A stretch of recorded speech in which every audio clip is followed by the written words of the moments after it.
What is up, Sooner Nation? Welcome to the Sooner Surge. Thanks for watching the content here. The OU softball team avoids the sweep in Bedlam, erupting in a 6-run bottom of the 6th inning. A great sight to see because it's been a while, Jay. And the Sooners win 8-2 in what was a unique game, a game in which, one, it was unique because Carly Keeny got the start. She hasn't had a start in a long time. She pitched very well. The Sooners turned a couple double plays behind her to help her. She got pulled for Kirsten Deal. She allows the bases loaded. Here comes Keeny back. And I thought Keeny was really good today, Jay. A unique game. The long ball was back really because of the freshmen, though, with Pickering and Parker. And then Tiare Jennings gets out of that slump that she's been in, a 3 for 28 slump, hitting that dinger off the wall that was then reviewed and regarded as a home run. So a good win, 8-2. And now everyone turns their sights on the postseason, Jay. And hopefully this 6-inning eruption is something that can really propel the Sooners as they head to the postseason. Well, there for a little bit, I thought we were watching another game just like the previous two when OU takes the lead 2-0 on Cassie Pickering's home run, and OSU comes right back there in that 6th inning, loads of bases, and you think, here we go again, and they tie it 2-2, and then Keeny gets out of it. I don't think enough can be said about Carly Keeny and her outing today. I mean, pitched great. What I love about Carly Keeny is usually the batters are going to put the ball in play. She doesn't have a ton of strikeouts. Ball gets put in play. If you play good defense, she usually pitches pretty good. So I think it was a great outing for her. Glad to see her get the start on senior day. And for all these seniors, it would have been very disappointing to get swept and to lose your last game at home as a senior. Great for Tiare Jennings in her last at bat there on senior night, Loves Field, to get that home run. Love to see it.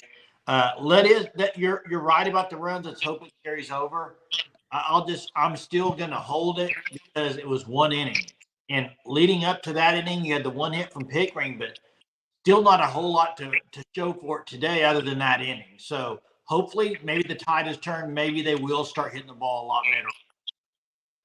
Yeah, and it's 2-2, bottom of the 6th, and 2 seniors really got that going. Riley Boone, interesting spot where Sydney Sanders was at in the lineup today.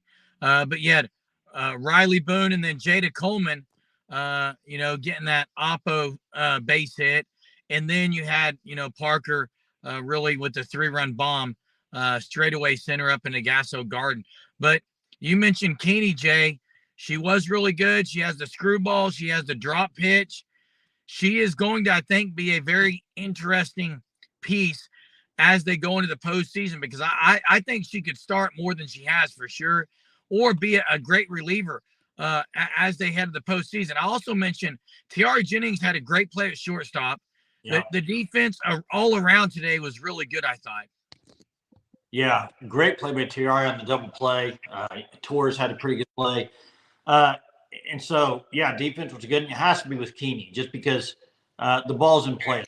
I mean, she was in the 5th or 6th inning, only throwing like 60 pitches or something. So, love to see it. And then you mentioned Keeny as a starter. I'm interested to see what they're going to do too, Jeremy, because Deal, quite frankly, in the last 2 outings, her confidence may be shaken a little bit because personally, I don't think she's a relief pitcher. They brought her in twice in relief in this series, and she got shelled both times. I mean, those balls were not softly hit against her. They were drilled. And let's hope going forward. I just think starter or don't bring her out of the pen. I just don't think it's a good fit for her. Just my opinion. Yeah, I would agree with you about Carly Keeny. I think Keeny can do either. She did look really good today as a starter, but you're right on Kirsten Deal. I can't name a time this year where she's been really good out of the pen. Not to say that she can't be in the postseason, but she has been a much better starter than she has been in the relief role. And look, they've got options, Jay. Rocha and Coach Gasso have got to figure some things out, what they kind of want the game plan to be going in the postseason. But I do know scoring 8 runs again. And look, they had Aycock in there. OSU put Aycock in there. So I think, to me, that's the biggest thing to take from today is they got the sticks going a little. They were actually more aggressive even early on. They weren't getting runs. They were more aggressive swinging at earlier pitches. Obviously, Gasso's been saying that because they seem their approach to be different. The umpire today had the inside part of the plate really, I mean, he was giving them some things, both sides. And I don't know. I think that's the approach they got to take. They got to go up there swinging, Jay.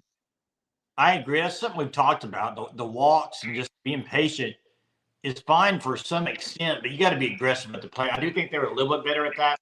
Still, I'm just going to say that's one inning where they busted out and got the 6 runs. I'm not going to sit here and say that all is well and fixed at the plate because it was one inning. Now, you're going to find out a lot this week in the Big 12 tournament as that gets ramped up. And to me, OU needs to obviously winning the tournament would be huge for this team going to the postseason. With the type of teams you have in this league with Texas and OSU, if you can come out and win this tournament, I think it really boasts your confidence. But you got to at least be in that championship game. I mean, to me, you got to be in there, secure that super host regional, and then go from there. But they need to get the bats going. Maybe this last inning, 6th inning, the last time they batted today, does catapult them. Let's hope so. That's the hope as they move forward in Big 12 tournament this week. And listen, these seniors, everybody on this team, these seniors especially, they know that now it's a different gear. It's a different gear, a different year, whatever you want to say. It's time to step up and play softball to the best of this team's ability.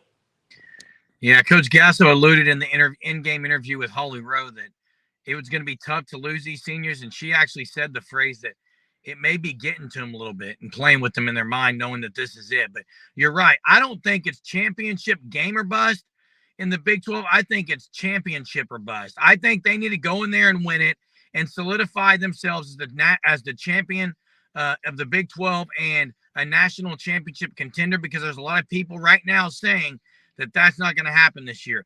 I think the way you silence those odds and those naysayers is you go win the Big 12 championship. And here's one thing that's going well for them is Wednesday through Saturday, it's going to be back at Hall of Fame Stadium, a place where they are very, very accustomed to winning championships. So this week, you have it there, Big 12 championship on the horizon. Sooners exploding for the 6-run, 6th inning. And let's hope, Sooner fans, that is what propels them into playing championship softball as we move forward. Thanks for watching the content here at the Sooner Surge. We'll catch you next time. Boomer. Sooner.